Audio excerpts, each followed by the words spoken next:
जय हिंद, नमस्कार साथियों। मैं सत्येंद्र कुमार बोध गया फिजिकल एकेडमी में आप लोगों को स्वागत करता हूं। साथियों देखिए, आज मैं एक महत्वपूर्ण वीडियो लेकर आया हूं। आर्मी रैली भर्ती में जो डॉक्यूमेंट्स का रिक्वायरमेंट होती है भर्ती में, तो किन किन डॉक्यूमेंट्स का रिक्वायरमेंट होती है, किन किन डॉक्यूमेंट्स को आपको भर्ती में जाने से पहले आपको रेडी कर लेना है, किन किन डॉक्यूमेंट्स को बना करके आप अपने पास रख लीजिए ताकि भर्ती में किसी प्रकार से कोई दिक्कत नहीं हो। तो साथियों वीडियो में बने रहिएगा, पूरा मैं डिटेल्स के साथ में बताऊंगा। आइए साथियों, मैं पॉइंट बाय पॉइंट में बता रहा हूं, आपको ध्यानपूर्वक यह वीडियो का स्किप नहीं करिएगा और वीडियो को ध्यानपूर्वक देखिएगा और समझिएगा। साथियों सबसे पहले आपको भर्ती में एडमिट कार्ड जो आप फॉर्म फिलअप करते हैं साथियों, तो उसमें जो आपको एडमिट कार्ड आता है, जैसे आप भर्ती देने रैली भर्ती देने जा रहे हैं तो उसमें जो आपका एडमिट कार्ड आता है वो ब्लैक एंड व्हाइट होना चाहिए।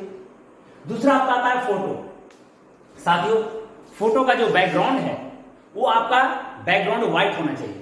तो आपका पहला आ गया एडमिट कार्ड, दूसरा आ गया आपका फोटो, तीसरा आपका आ रहा है साथियों एजुकेशन सर्टिफिकेट। एजुकेशन सर्टिफिकेट मतलब हुआ आपका जैसे कि 10th और 12th जो जीडी के बच्चे हैं, ट्रीटमेंट के बच्चे हैं, वो 10th तक ले जाएंगे, कोई दिक्कत नहीं है क्योंकि उन लोगों का फॉर्म 10th तक भराता है। तो साथियों अगर कलर का फॉर्म फिलअप कर रहे हैं तो आपको जो है सो 12th तक के डॉक्यूमेंट्स रेडी करना होगा साथियों। तो साथियों ये एजुकेशन सर्टिफिकेट में आपका 10th हो गया और 12th हो गया।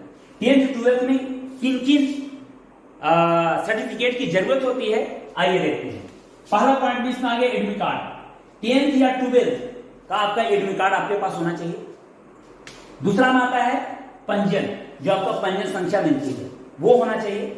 तीसरा में आता है मार्कशीट, जो आपका मार्कशीट मिलता है कॉलेज से या स्कूल से।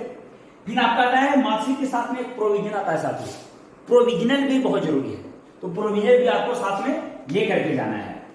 पांचवा में आता है फाइनल सर्टिफिकेट। फाइनल सर्टिफिकेट वे वैसे अभ्यर्थी लेके जाएंगे जिनका एग्जाम दिया हुआ 2 साल प्लस हो गया है।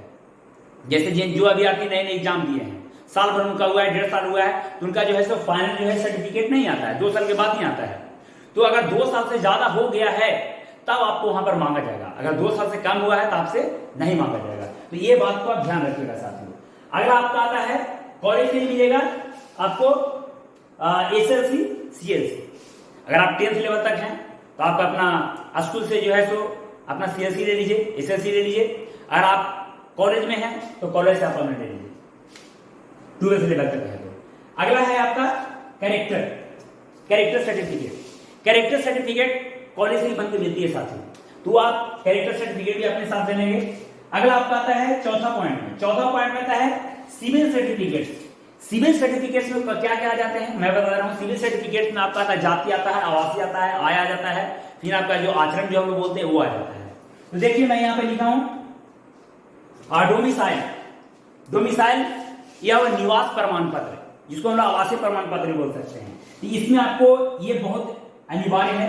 डोमिसाइल हो गया, कास्ट हो गया, इनकम सर्टिफिकेट हो गया, कास्ट यानी जाति हो गया, और इनकम सर्टिफिकेट तो आय प्रमाण पत्र हो गया। साथियों ये इसमें दो बहुत महत्वपूर्ण है, डोमिसाइल और आपका कास्ट सर्टिफिकेट। तो डोमिसाइल और कास्ट सर्टिफिकेट जो है तो पहले आप ब्लॉक से बना लीजिए, उसके बाद आप अनुमंडल से बना लीजिए। अनुमंडल से बनाने के बाद जिला से भी बना सकते हैं, बट अनुमंडल तक अगर बना लेते हैं जाति आवासीय तो आपका जो है सो वहां तक चल जाएगा। अगर चाहेंगे जिला से बनाने के लिए जिला से भी आप बना सकते हैं, कोई दिक्कत नहीं है, लेकिन आपको बहुत जरूरी है अनुमंडल तक बनाना। चलिए आगे आते हैं साथियों। फिर देखिए कैरेक्टर सर्टिफिकेट, ये बहुत इंपॉर्टेंट है। आप जो है सरपंच से भी बना सकते हैं, SP या SSP से भी बना सकते हैं। सरपंच से भी बनाते हैं तो वो भी मान्य है, और आप SP से SSP से बनाते हैं वो भी मान्य है। तो साथियों आप सरपंच से भी बना सकते हैं, SSP प्रयास करिए दोनों बना लीजिए, कोई दिक्कत नहीं है। चलिए आगे आपका अनमैरिड सर्टिफिकेट। अनमैरिड सर्टिफिकेट जो है आपको सरपंच से बनवाना है। अनमैरिड सर्टिफिकेट जो है आपको सरपंच से बनवाना है साथियों। आपका जो भी गांव के जो सरपंच होंगे, पंचायत के जो भी आपका सरपंच होंगे, उनसे जो है सो आप अपना बनवा लीजिए। अगला आता है डोमिसाइल सर्टिफिकेट सरपंच से भी। अब देखिए जो आप अनमैरिड सर्टिफिकेट बनाने जाइएगा तो उसी पर जो है सो अपना डोमिसाइल, उसी में निवास प्रमाण पत्र उसी में आप ऐड करवा लीजिए। अलग से आपको लिखवाने की जरूरत नहीं है। जो आप कैरेक्टर से अनमैरिड सर्टिफिकेट बनाएंगे उसी पर आप अपना जो है निवास प्रमाण पत्र जो है उसी पर दर्शा दीजिए, कोई दिक्कत नहीं है। तो आपका दोनों एक ही हो जाएगा। चाहेंगे कि अलग अलग बनवाने के लिए तो कोई इशू नहीं है, आप जो है सो डोमिसाइल अलग बना सकते हैं, अनमैरिड अलग बना सकते हैं, वो आप पर डिपेंड करता है। या तो एक ही बना लेंगे तो भी चलेगा, कोई दिक्कत नहीं। साथियों अगला पॉइंट आपको आता है 5वां, रिलेशनशिप सर्टिफिकेट। तो देखिए रिलेशनशिप, जैसे कि आपके रिलेशन में कोई मान लीजिए फौज में है, आर्मी क्लर्क जो भी है, जीडी ट्रेडमैन जो भी है, तो उसमें क्या है, रिलेशन सर्टिफिकेट अगर आपके पास है तो साथियों भर्ती में जो है आपको रिलीफ मिलेगा, मेरिट में आपको कुछ % आपको रिलीफ मिलेगा। छठा आपका आता है एनसीसी। अगर एनसीसी सर्टिफिकेट है, बी अगर सर्टिफिकेट बी है तो थोड़ा कम छूट मिलेगा, अगर सी है तो आपको ज्यादा छूट मिलेगा साथियों। तो आपका एनसीसी हो गया, एनसीसी का बेनिफिट आपको बहुत अच्छा मिलता है। अगला आपका आता है 7वां पॉइंट, स्पोर्ट्स का अगर सर्टिफिकेट आपके पास है उसमें भी आपको रिलीफ मिलेगा। तो अगर आपके पास स्पोर्ट्स का सर्टिफिकेट है तो वो भी आप ले जा सकते हैं, कोई दिक्कत नहीं है। फिर आपका आता है पैन कार्ड। अगर आपका 18 साल एज हो गया है, 18 साल प्लस हो गया है, तो प्रयास करिए कि आप पैन कार्ड बना लीजिए और बना करके जो है सो आप भर्ती में ले जाइए। आपका ये आता है 9वां आधार कार्ड। तो आधार कार्ड तो जाहिर सी बात है सभी का बनता है, तो आधार कार्ड भी आप जो है सो ले जाइए। अगला है 10वां आता है एफिडेविट।